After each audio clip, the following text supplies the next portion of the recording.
Hi guys! Welcome to part 2 of my It's Okay to Not Be Okay Standee tutorial. Last video focused on Moonyoung and Gongtae's faces, so if you haven't seen that yet, I highly recommend you click the iCard at the top of the video. Part 2 is going to be more focused on the characters' bodies and Standee-based details. Let's begin by rolling out some legs. By folding the clay, we also get to make the rest of her body and neck. This technique is a fast and easy way to make an entire chibi since they are going to be wearing clothes over most of the body and you won't be able to see the fold. I like how cute the little feet always turn out after pinching the ends of the clay.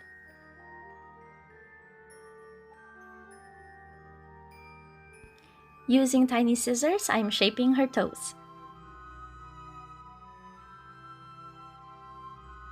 Then I'm adding some holes at the bottom to fit the wire for stability when we add the chibis to the base.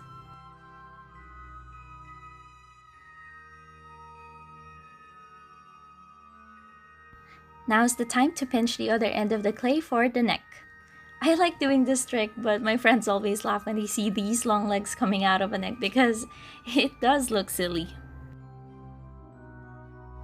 Moonyoung has a very simple white dress, but we can add some folds to make it look more natural.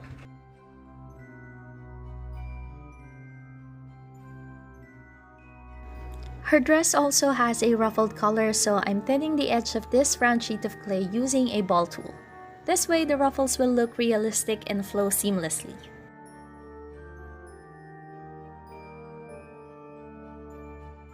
Silly me, I just noticed that I'm using the wrong head for Moonyoung, so I'm gonna replace it with the one I made in the last video.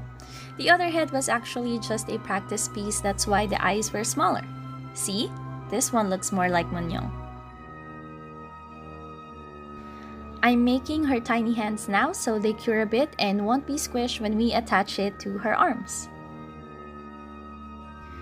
Her dress really is straightforward. The only details that are quite tricky are her ruffled collar and sleeves, but I used the same technique for them as you'll see in a bit. The only difference is the size. After gluing the sleeves, I'm making a hole for her hands to fit into.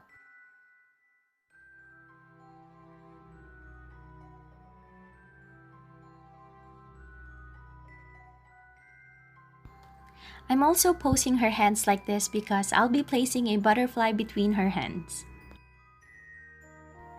Finally, I'm making her ribbon and her dress is finished.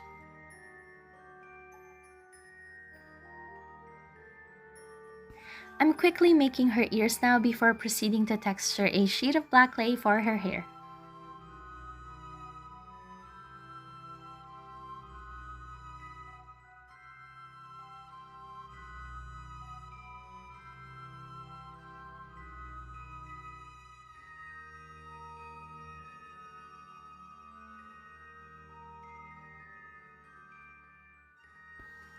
Oh yeah, before adding the rest of her hair, I'm adding this giant piece of clay.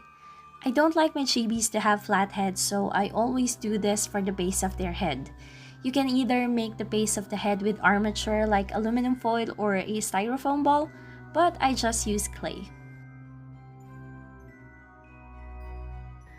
I'm just repeating the steps, but this time I'm going to fully cut the strip so I can apply it to her head individually.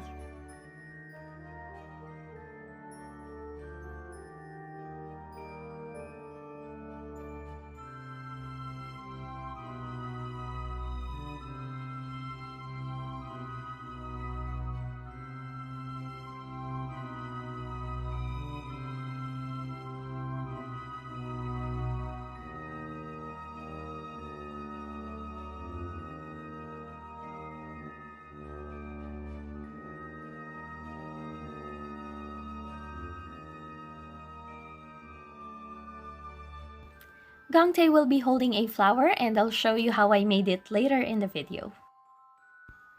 Now I'm making his hair. To be honest, male chibi hairstyles intimidate me sometimes because you can't hide imperfections with hair strands. Luckily, Gongtae's hair isn't that complicated either, but I'm gonna make sure that the back of his head is smooth and clean. For the front, however, I'm taking my time to make pieces and texture them.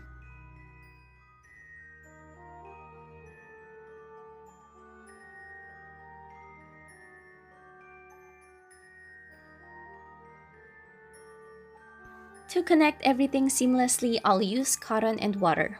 I usually always use alcohol, but this time water is a better choice since the head has become a little bit hard. Alcohol would dry fast, therefore the clay won't blend in as smoothly as I want. And I almost forgot to add this strip of clay to his shirt. If you've seen the show, can you tell me if this strip is connected to a bag or not? I haven't seen the show, and from the reference photos I found, it seemed like this was just a sash. I'm not really sure, please do let me know in the comments below.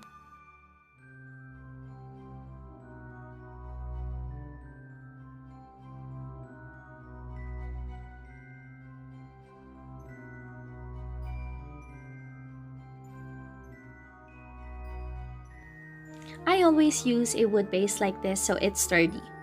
Then I drill holes in the base all the way through and you'll see why. I mentioned in part 1 of this tutorial that this is a commissioned standee and the client wanted a dead tree behind Munyong and Gangtae, so I'm also going to teach you more about armatures. First, I'm using old scraps of paper because, come on, recycling will never go out of style. Then I'm covering this with masking tape because air-dry clay has liquid ingredients and you don't want to make the paper all wet and soggy. The armature won't be sturdy if that happens. I'm also including pieces of wires for the tree branches. Whether you choose to use foil or papers for your armature, the important thing is to make sure you're twisting it really tightly. Oh, and masking tape is also very important because air-dry clay won't stick to foil. The dead tree from the reference photo of the client was white and has brown branches, hence the color of the clay I used here.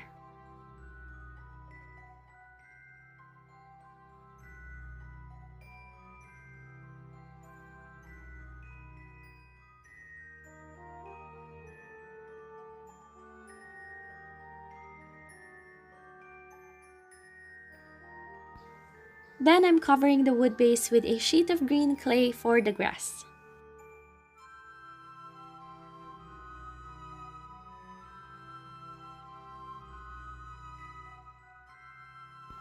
To texture the grass, just use a pair of tweezers. Honestly, this was so satisfying to make. When that's finished, I'm gonna locate the holes by poking the bottom.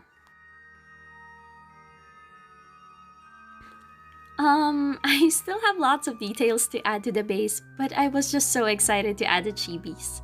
Anyway, here's how I made the flowers, including the one Gangtae is holding. It's similar to how I made the details on Munyong's dress, but instead of round sheets, I'm using strips. Then just wrap it around a head pin.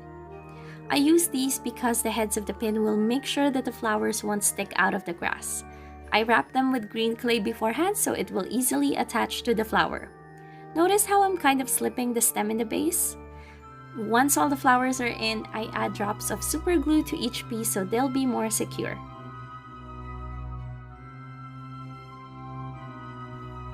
The tree branches have already cured, so I can go ahead and paint them. I'm now completing the standee by adding finishing touches to the tree, base, and even the characters themselves. Alright, last but not the least, the cherry on top. Let me show you a really nice trick to coloring your stamped name tags or nameplates using acrylic paint.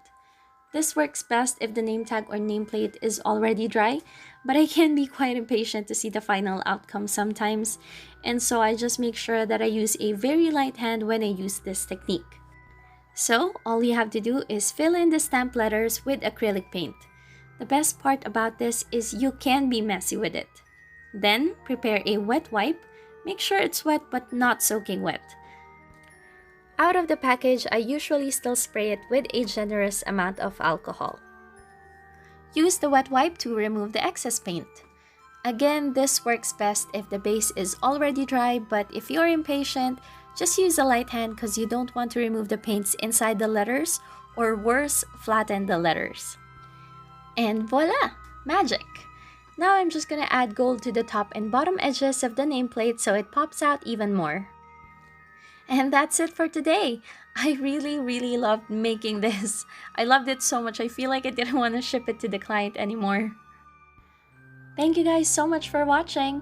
I would love to know your thoughts and suggestions, so don't be shy and leave a comment.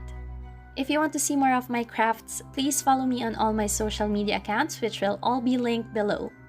I will also be trying a different style for upcoming videos, so make sure to subscribe so you don't miss my new uploads. Thanks again for watching, and I'll see you in the next one!